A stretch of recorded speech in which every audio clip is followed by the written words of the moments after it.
A los filipenses les ocurre algo muy chévere porque crecen espiritualmente, se comprometen con Dios y viven vidas felices aún en medio de las pruebas. El efecto filipenses es algo que yo podría entenderlo también mirando un poquito el contexto de lo que está ocurriendo en la carta. ¿Qué es lo que ocurre en Filipo o en Filipenses? Los filipenses.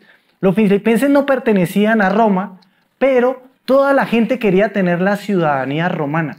Ser un ciudadano de Roma representaba beneficios. La gente que tenía, mire, es que yo tengo mi ciudadanía romana. ¿A ustedes les gustaría tener ciudadanía de algún país? ¿Sí? ¿O solo colombiana?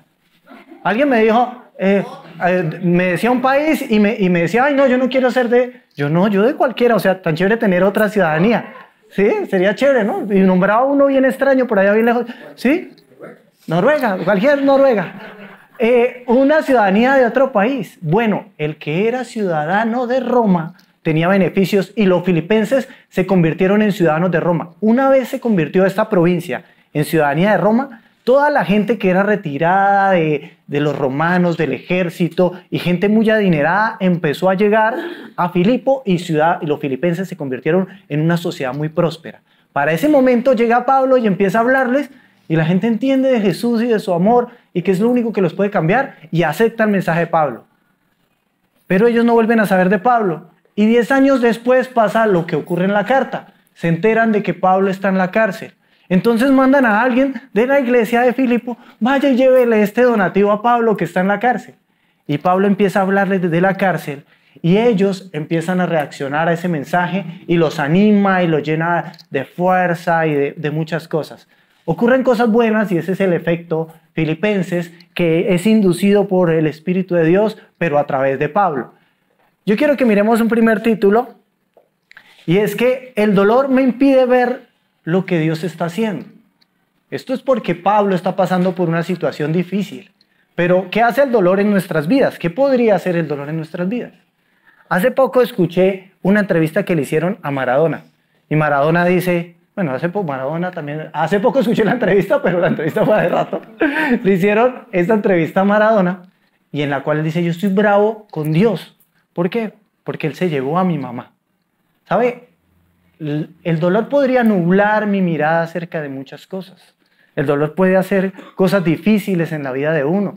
Escuchaba la historia de un cantante que tenía una enfermedad terminal. Entonces, el dolor hacía que las personas le dijeran, no se preocupe, Dios lo va a sanar. Y muchos pastores de muchas iglesias iban y se acercaban, Dios lo va a sanar, Dios lo va a sanar. Pero no se sanó.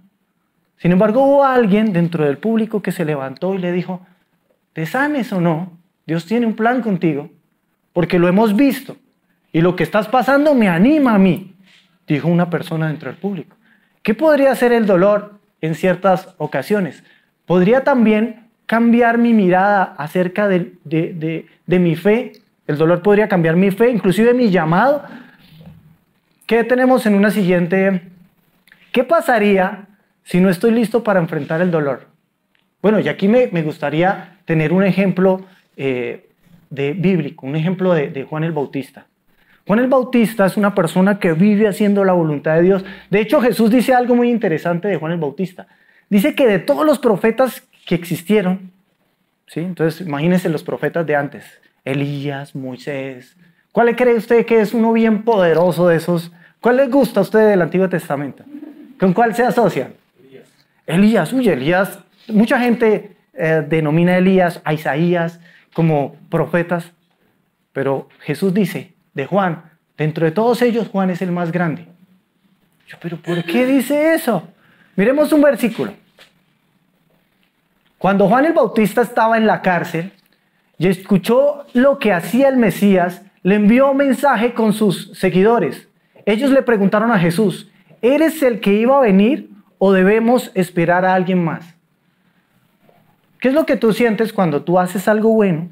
Tú intentas portarte bien y recibes a cambio algo malo. ¿Cómo se desanimaría Juan el Bautista? Está predicando la palabra de Dios, enseñando, y lo meten a la cárcel. Juan el Bautista también es una historia que termina tremendo, a él lo decapitan, ¿no? Sin embargo, llega un momento en el que él le tiene que preguntar, Señor, ¿eres tú o tenemos que esperar a alguien más? El dolor podría hacer cosas increíbles en nuestras vidas. Nos podría hacer preguntar, ¿de verdad Dios existe? ¿Qué podría más hacer el dolor? Imagínense, ¿qué podría hacer el dolor en ustedes? Podría decir, alguna vez cuando conocimos a Jesús, tal vez eso nos animó a entender que solo a través de Él estaba la respuesta a todas las cosas. Solo a través de Jesús se restauró nuestra alma y nosotros sentimos paz. Pensamos que nuestra familia solo iba a poder ser transformada a través de Jesús. Entonces entendimos que Dios tenía un llamado para nosotros y nos dedicamos a predicar el Evangelio. Pero viene un momento difícil y tú vas haciendo la voluntad de Dios y llega ese momento trágico. ¡Ay, qué se siente! ¡Ay, ¿será que sí era por aquí? Miremos una siguiente parte. Y esto tiene que ver con lo que es nuestro estudio. Lo que estaba pasando con Pablo. Esta es la historia de Filipenses. Pablo desde la cárcel escribiéndole a los Filipos y les está diciendo, hermanos, quiero que sepan que lo que ha pasado ha servido para que conozca más la buena noticia de la salvación. Había algo importante, la gente iba a conocer más acerca de Jesús por lo que estaba viviendo Pablo. Toda la guardia del palacio y los demás saben que llevo cadenas porque sirvo a Cristo. Esto está sirviendo, lo que Pablo está viviendo, para que la gente conozca más a Cristo. Es un momento duro. O sea, Pablo, ¿cuándo debería ser la oportunidad o el momento más indicado para que la gente conociera de Dios y se animara en la vida de Pablo? Algunos pensarían, pues cuando Pablo estaba sano, en medio de una congregación, hablando del amor de Dios.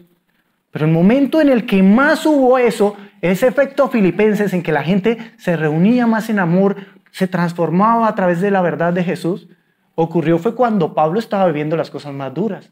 Él estaba enfermo, ya tenía sus años y estaba en la cárcel. Sin embargo, él está diciendo, quiero que sepan que lo que me está pasando ha servido para que se conozca la buena noticia de la salvación. Toda la guardia del palacio y los demás saben que llevo cadenas porque sirvo a Cristo. El dolor va a servir para varias cosas. Siguiente diapositiva. Además, mis cadenas han servido para animar a la mayoría de mis hermanos. Ya no tienen miedo en dar a conocer el mensaje.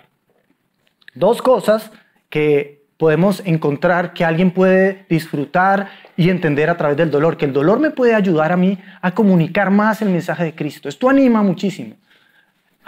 Yo también voy a crecer a través de ese dolor. O sea, el dolor no siempre tendría que llevarme a un lugar donde yo niegue a Dios. Todo lo contrario. Un enfoque correcto como el que tenía Pablo va a llevarnos a que el mensaje de Dios se extienda todavía más. Por eso las siguientes diapositivas, creo que tenemos dos más. El dolor me permite mostrar a Jesús. Es algo que encontramos en esos pasajes. Cuando hicimos el estudio miramos que el dolor me iba a permitir, lo primero, mostrar a Jesús. Cuando tú estás pasando por una situación difícil, esto te da la oportunidad de mostrar realmente quién es Jesús. Y una segunda, el dolor produce valentía y confianza en otros creyentes. En los deportes es así, ¿no? Yo estando jugando baloncesto, cuando la gente no tiene muchas ganas de defender al otro equipo, la gente se desanima. Pero cuando hay alguien que defiende con todas sus fuerzas, entonces en ese momento uno dice, uy, yo no lo voy a dejar solo esforzándose, pasando por esta, yo también voy a defender y me animo. En el gimnasio había un personaje, un señor como de 50 años, acuerpadísimo, era muy dicharachero. Él entraba al gimnasio y hola, ¿qué tal? ¿Cómo están? Y saludaba a todo el mundo y contagiaba con su manera de ser. Era acuerpado así como, bueno, era acuerpado. Era una persona con un cuerpo súper chévere para tener 50 años, era bastante joven y entrenaba duro. Y él decía, voy a hacer una esquirlita. Una esquirlita, esa era la descripción de él de su ejercicio. Voy a hacer una esquirlita aquí de tríceps, era un entrenamiento gigantesco. Y un día lo vi echando peso en la barra. Y cargaba y cargaba. Y cuando levantaba, él era de esas personas que hacía ruido en el gimnasio. ¿Sí las has escuchado? Ay, Dios mío, ¿por qué? Todo el mundo, todo el gimnasio volteaba a mirar. Y él levantando y yo decía, me quedé mirándolo como cuando uno sabe que algo malo va a ocurrir, ¿no? Ay, ahí va a ocurrir un accidente. Ay, cuando terminó, ¡pam!, descargó. Y dijo, sabrosas. Y yo dije, ¿pero qué tiene de sabroso eso? En medio del dolor, o sea, esto tenía que ser algo muy doloroso. Pero yo adopté esa palabra, me gustó, me animó. Yo dije, tengo que entrenar así, tengo que ser fuerte. Ah, sabrosa, suena chévere. Y le digo a la gente, cuando tú estés entrenando y termina la serie, siempre di, ah, sabrosas. Esto contagiaba. Mirar el dolor de otra manera, observar las cosas de otra forma, contagia. Y el verdadero cristiano es contagiado por cuando otras personas pasan por el dolor y él las ve. El caso de Jesucristo, nuestro Señor, es la mayor persona de ánimo para los momentos difíciles. Hay palabras, hay detalles de la Escritura que a todos nos han llamado la atención. Todos tenemos un versículo, ¿cierto? Que, ay, este versículo, el de Josué, el de Isaías, este es un versículo en particular. Yo también tengo el mío. Y es porque yo alguna vez leí la Biblia como si estuviera viendo una película. Yo estaba leyendo un evangelio y yo veía todo lo que le estaba pasando a Jesús y yo decía, uy, no, cómo son de malos con Jesús. Uy, cómo le hacen esto. Mire que él sanaba a los enfermos, ¿por qué lo tratan así? Hasta que llegué a la parte de la crucifixión y yo dije, no, ya no más. Castíguelos a todos. Y en el momento en el que más lo estaban torturando es donde viene este versículo que me llama la atención, porque Jesús les decía, Padre, perdónalos, porque ellos no saben lo que hacen. En el momento más duro de la dificultad, del dolor, viene un ánimo y una esperanza. Y yo entiendo el amor a través de ese versículo. Cuando yo veo ese versículo, ay, yo siento un ánimo porque él estaba sufriendo, pero yo decía, ya, es hora de que se levante y les diga, castigados a todos. Pero él se levanta y le dice, Padre, perdónalos, sigue orando. Sigue amándolos, aún a pesar del dolor. Y eso es ánimo para mí. Porque lo que está haciendo Pablo en la carta de Filipenses es mostrar que yo puedo tener algo mucho más especial que está por encima del dolor, de las dificultades, de todos los demás. Y es un valor y un ánimo muy fuerte. ¿Qué clase de creyente espero ser? Bueno, yo creo que debería ser un creyente que inspira a otros a predicar la palabra de Dios, que es lo único que va a transformar sus vidas, el mensaje de Jesús. Que es un creyente que se deja inspirar. Ciertamente habrán cosas que no lo inspiran a uno mucho, o mucha confianza, mucha tranquilidad, ¿no? En un viaje que hicimos hace poco a Santa Marta, el avión empezó a tener turbulencias. Entonces, el avión se caía, yo, sentía ese vacío. Entonces yo miraba al que estaba al lado, pero el de al lado estaba durmiendo. Está bien, inspira confianza, inspira confianza. Cuando desde la cabina dicen, por favor, abróchense los cinturones. Pero ¿cómo si ya no lo habíamos quitado? Porque va a haber turbulencia. Yo abroché el cinturón. Se empieza a sentir la... Pero lo que no generaba confianza era que los auxiliares empezaban a susurrar entre ellos como asustados. Y se guardaron allá en la cabina. Y yo, ¿por qué se guardaron en la cabina? Bueno, no pasó nada. Al final eran turbulencias, algo normal en un vuelo, pero hay cosas que no generan mucho, hay personas que no generan mucha confianza, no inspiran mucho, pero hay personas que sí. Y me acordaba de un amigo que él estaba en el ejército haciendo la carrera de oficial, entonces él describía su equipo como un equipo especial, como un equipo con características especiales, pero era la primera vez que ellos iban al monte. Entonces decía, no, pero yo era el de la ametralladora, el otro era el francotirador, el otro era el de las comunicaciones, éramos 10 personas especialistas en los que sabíamos. Yo iba súper valiente y animado en el monte a ver con quién me encontraba. Y estando ahí en el monte se encontraron con la guerrilla. Y entonces el comandante hace el símbolo de silencio, todos al piso, apunten y quédense callados. Y van pasando y él dice, habían como 100 guerrilleros con armamento y con un resto de cosas. Dijo, mi valentía se cayó, yo ya no podía del miedo. Y yo lo único que hacía era mirar al comandante, pero él describía al comandante como Rambo. Él callado, como si supiera qué hacer, pero no tenía muchos años más que él. Pero como si tuviera calma en medio de las cosas difíciles. ¿Saben? Hay gente que inspira y lo que Dios quiere es que yo inspire a las personas. Como Pablo inspiraba, como Pablo le dijo a los filipenses, lo que me está pasando a mí está haciendo que mucha gente conozca. Y aquí donde estoy la gente está conociendo de Cristo y mucha gente está siendo transformada. Y ustedes piensan mucho en mi dolor y está bien porque he pasado por cosas difíciles. Pero lo que Pablo dice es que esto ha servido para que la gente tenga coraje y se dé cuenta de lo que realmente es importante. Por eso, ¿cómo puedo ser un cristiano como Pablo? Es tal vez el siguiente paso o la siguiente pregunta que deberíamos hacer. Si quiero ser una persona que inspiro a otros. También quiero ser una persona que me dejo inspirar por otros. Pero ¿cómo puedo ser un creyente como Pablo? ¿Qué era lo que hacía y tenía Pablo en particular? Saben que yo les decía de Juan el Bautista, que era el más grande, y yo nunca me pareció que Juan el Bautista hiciera algo que estuviera mal.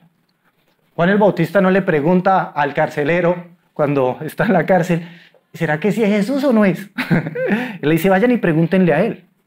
Porque la mirada de Juan nunca se quitó de Jesús.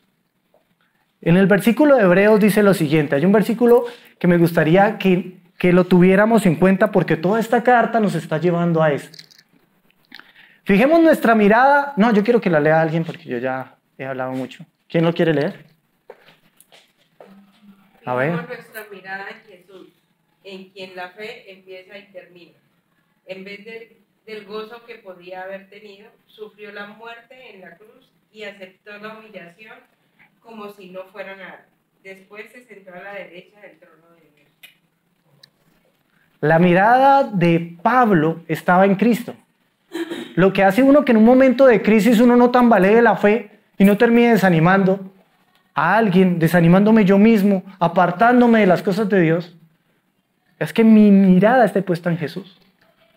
No en el Jesús que yo me imagino, no en el Jesús que yo siento, no en el Jesús del cual yo pudiera tener una opinión, en el Jesús que habla la Biblia.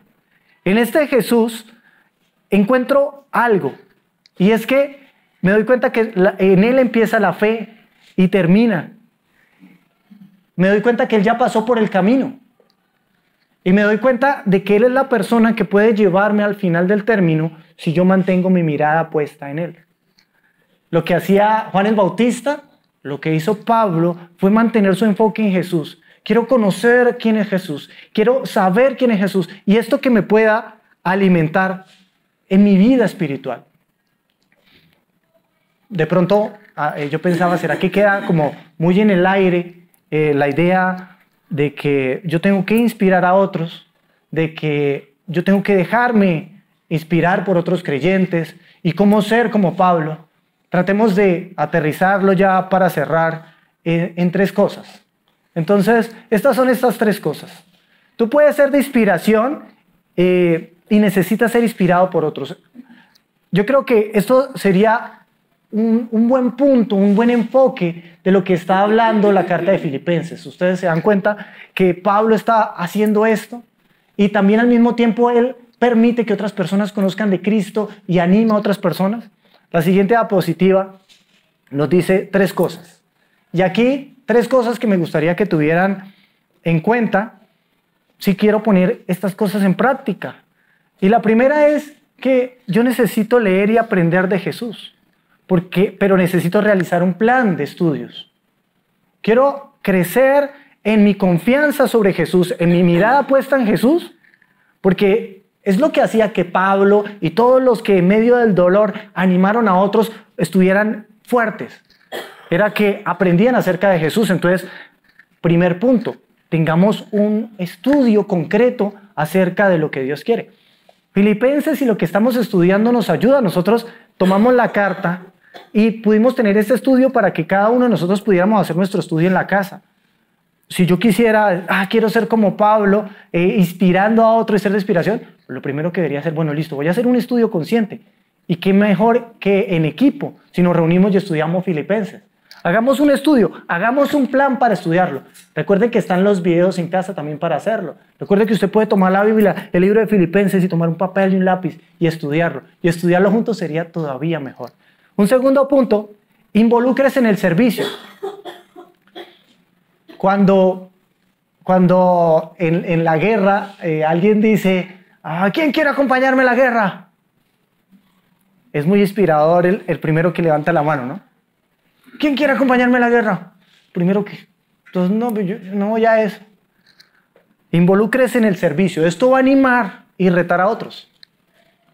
Yo le doy gracias a Dios por las personas que están sirviendo. No ha sido fácil para ellos.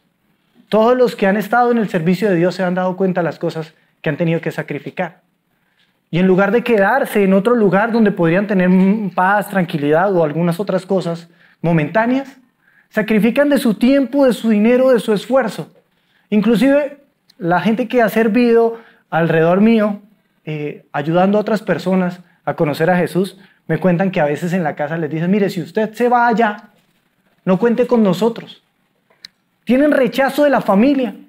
Los mismos papás han rechazado a personas por el hecho de decir, yo quiero involucrarme con Dios.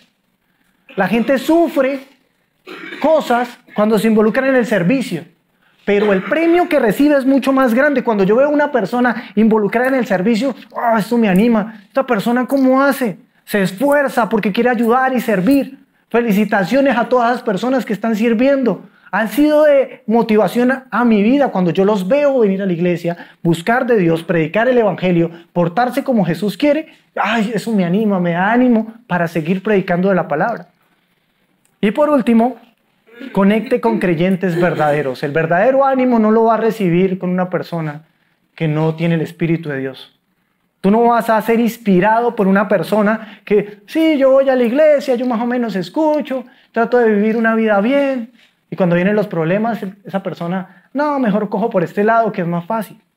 Los verdaderos creyentes uno los ve ayudando aún en la mitad del dolor, amando cuando a ellos los tratan mal. Y eso sí fortalece, eso es como Jesucristo, cuando el Señor dice, perdónalos, porque ellos no saben lo que hacen. Eso sí, me dan ganas de seguir peleando, me dan ganas de seguir anunciando el mensaje. Únase a verdaderos creyentes, hágase amigo acá de personas que sean verdaderos creyentes. Tenemos un resto de gente que nos rodea, amigos en el trabajo, en la empresa, en la casa, en la familia, familiares, pero que no me aportan mucho. Conecte con otros creyentes, eso es un propósito de Cristo para la iglesia.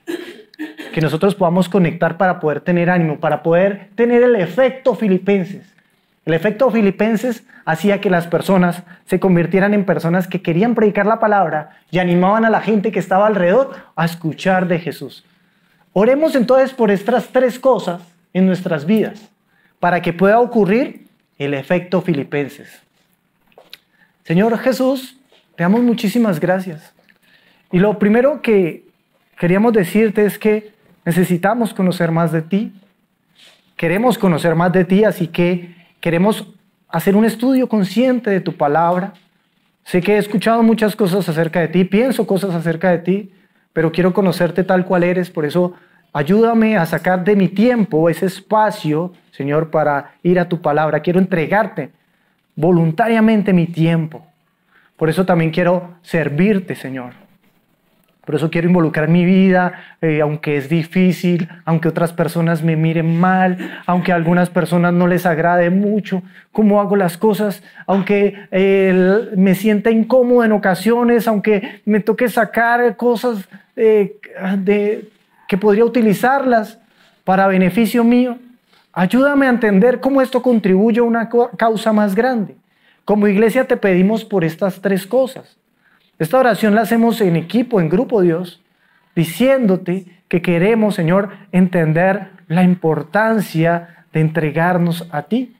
Señor Jesús, por último, quisiera tener amistades verdaderas, quisiera tener de compañeros verdaderos creyentes que me ayuden a avanzar en ese ánimo que yo necesito recibir. Yo me desanimo mucho, nosotros nos desanimamos mucho como iglesia, pero tú nos animas. Nuestra mente debería estar en ti, Señor. Ayúdanos a rodearnos de personas que te tengan a ti, Señor. Por eso te pedimos, Señor, que nos enseñes a compartir un cafecito con alguien más, a entablar una conversación con verdaderos cristianos, a tener verdaderas amistades. Te damos gracias por tu palabra, en el nombre de Jesús. Amén y amén.